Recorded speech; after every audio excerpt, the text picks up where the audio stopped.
ang mga naapektuhan ay libo-libong mga kababayan o mga inosente rin. O kung mga user man yan, mga medical cases, mga drug pusher yan, may problema sa economics and medical mental health.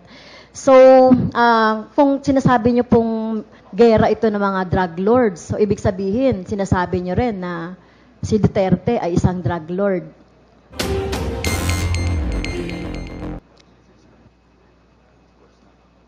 Of course not, ma'am, but sa umpisa, yun ang pagtingin ko na talagang para sa mga drug lord. Pero ngayon, natapos ang mission ko, yung accomplishment na ako na nasali, so ako magsasabi na ang kompetensya lang ang trabaho hindi yung sa kanila.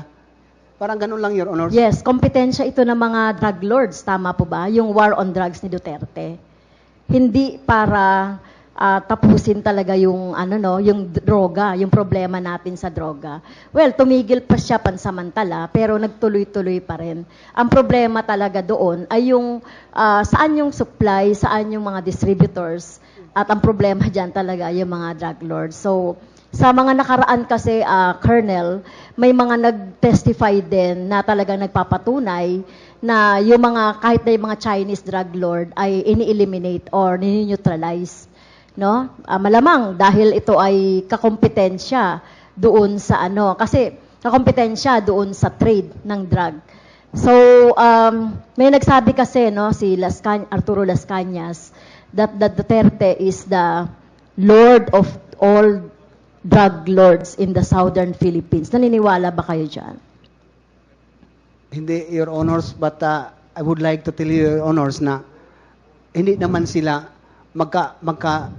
parang magkasalungat, Your Honors. Ako isinali sa drugs ni CPNP. Yung mga CPNP nag-follow kay Senator De La Rosa. Pero si President Digong, from his mouth, na-cleared ako. Hindi siya nag-confirm na ako kasali. In that moment, Your Honor, na tinanong siya ng media, na-cleared ako. Kaya sa akin naman, in fairness, Your Honor, sorry. Parang pagbigyan din natin ng credit yung presidente na sa ginawa. But sa paligid niya, yun ang mga number one na naggawa na hindi alam ng presidente. Sorry talaga, Your Honor, kung yun lang ang sa pagtingin ko ba. Okay, so baka naman baka naman medyo nahiya ka lang dito na sabihin, pero siguro sa executive session ay titignan natin 'yan kasi talagang ang nakikita natin sa mga naiimbestigahan natin isa lang talaga yung yung motive nitong war on drugs. So unang-una nga nagkaroon talaga ng maraming patayan. So sinasabi mo rito, Colonel, sa area of jurisdiction mo, walang namatay o walang nabiktima? Ito, yung line, sinasabi ninyo na walang nabiktima doon sa inyong, sa inyong area of jurisdiction. Yes, Your Honor, sa Albuera, walang namatay sa illegal drugs operation. Ang namatay doon, Your Honors, yung mga security ni Kerwin sa illegal possession of firearms kasi fully armed sila. Wala ding nahuli na akuha na drugs. They are all fully armed, long firearms na mga security ni Kerwin for my 1 week in Albuera.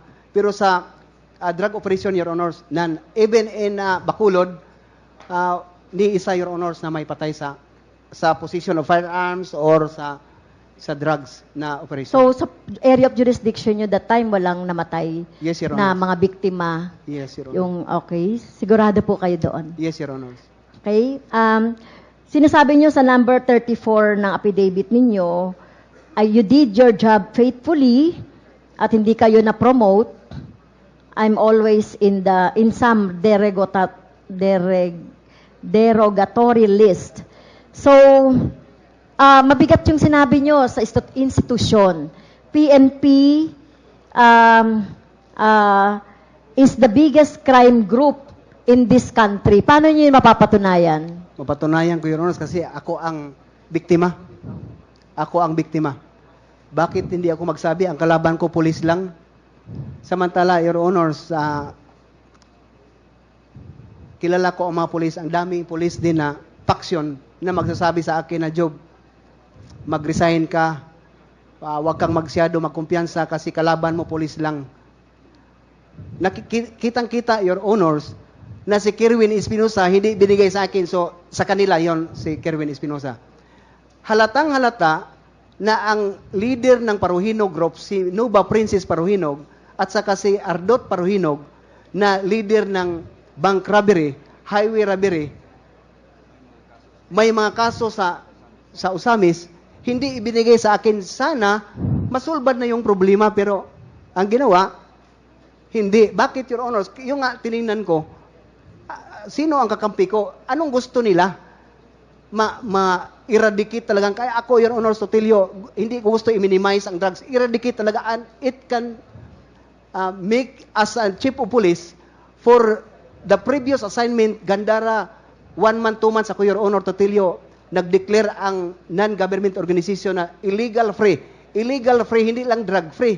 Illegal logging, illegal fishing, sinali ko na yung mga bawsi. Sa San Miguel, Leyte, ako, Your Honor, nag-chief of police ako for 6 months. For 3 months to 4 months, nag-declare ang San Miguel, Leyte ng illegal free. Kung saan ako, Your Honor, illegal free. Bakit hindi magawa ng pulis hanggang ngayon mayroon ang drugs?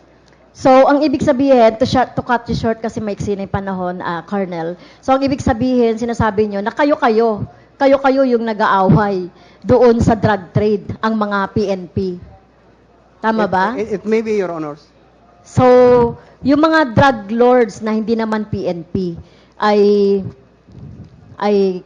protector nyo or ibig sabihin kasama dito sa mga syndicate ng mga PNP officials na kasama po dito sa drug war.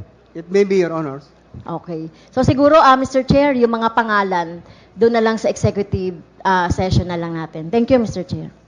Thank you, Congresswoman Franz Castro. The next to interpolate is Congressman Richard Gomez. You're recognized. Our Vice Chair of the Committee on Dangerous Drugs. Thank you, Mr. Chair.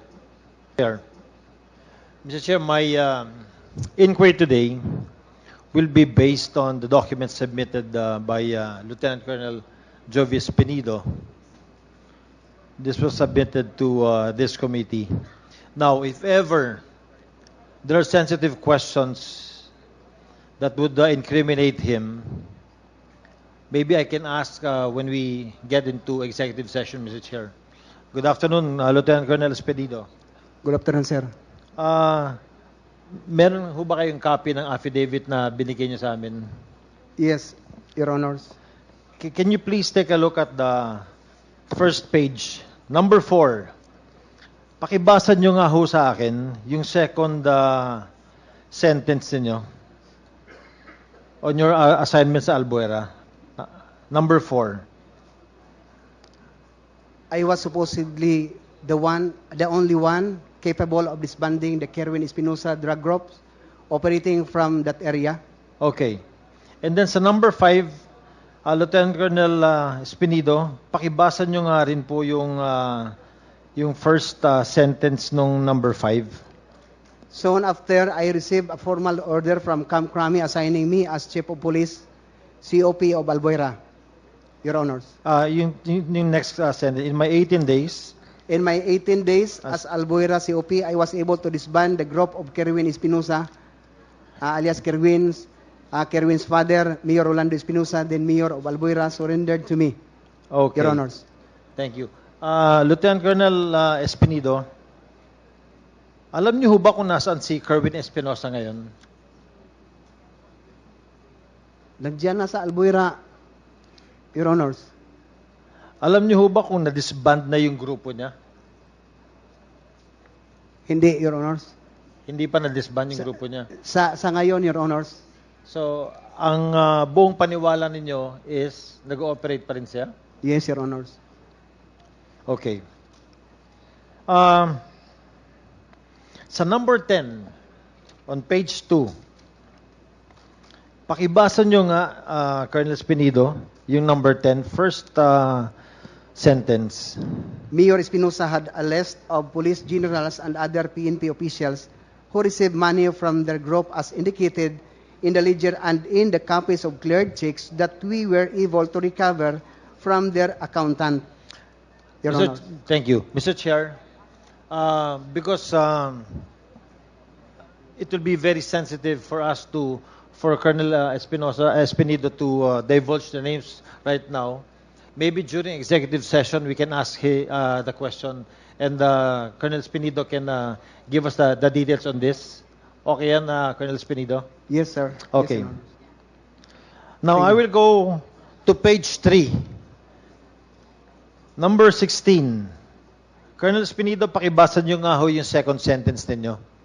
I believe Chief De La Rosa was involved in the dismissal of the cases that I built up against Kirwin Espinosa, including the burying of the cases that I was building against his police protectors or cuddlers who have been receiving money from him. Colonel, medyo mabigat din itong statement na ito. Bakit buong paniwala nyo na ito nga ho yung ginawa ni Chief De La Rosa at the time? Your Honors, Mrs. Chair, ang police, pag ikaw mapailan ng complaint sa RIAS, the RIAS will conduct an investigation Yes. recommending the penalty of that said police officer to the regional director.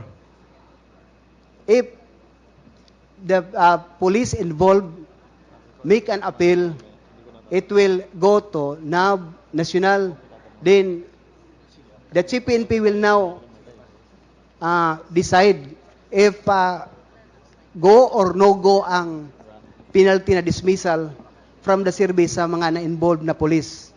Sila lang ang may authority, yung RD at saka si PNP, na mag-decide na, Your Honors, ito siya, i-dismiss to. Ito, hindi. May kasalanan ka o wala, Your Honors.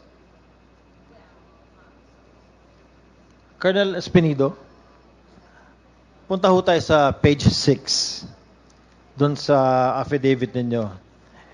And please go to number 34. Pakibasa niyo lang po yung first sentence na sasalaysay ninyo. From my experience, I can say that the PNP is the biggest crime group in this country, Your Honors. Is that true? Yes, Your Honors. Mabigat, Colonel, itong salaysay na ito, ha? I will not ask you the names now, pero sa executive session na rin. Are you saying all of this because malapit na po kayo mag-retire sa serbisyo? Yes, Your Honors. And you seem to be so displeased. Hindi ho kayo naging masaya sa mga panghitabo ba? Sa mga pangyayari? Yes, Your Honors. What do you plan to do upon retirement? Ano ang gusto ninyong gawin for your community, sa simbahan ninyo, for your people? To continue siguro, Your Honors, sa pag-evangelist. Tapos na ako sa trabaho as a public servant, then yun naman ang sa Panginoon ko, because in Matthew chapter 6 verse 33 it says that seek ye first the kingdom of God and His righteousness, and all of these things shall be added unto you. Yun ang gawin ko, Your Honors, if God's will. Mag-missionary lang. Colonel Espinido, do you honestly believe na hanggang ngayon malaki pa rin ang problema ng drugs natin sa probinsya natin sa Leyte? Sa Leyte ngayon, Your Honors, because Kirwin Espinosa is bumalik na. Yes. Bumalik na naman, Your Honors. Paano Very kasi, obvious. paano kasi magkaubanda sa atong probinsya? Ang atong speaker nasad sa atong probinsya. What do you think is the best thing that can be done para mabawasan ang problema ng drugs doon sa probinsya natin? Your Honors, ang police lang talaga ang magsulba sa lahat ng problema. Walang kasali, hindi kasali ang mga elected officials. Only the police, because we have the power mandated by laws to implement the law without fear or favor. That is our mission, to maintain and prevent, to serve and protect.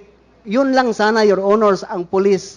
Isinasabuhay yung mission at saka yung core values na pro-God, God-fearing, hindi tumatanggap ng pera. matapos yung problema ng drugs, Your Honors and Lady. Thank you, Colonel Spinido. Thank you, sir. Mr. Chair, I end my inquiry.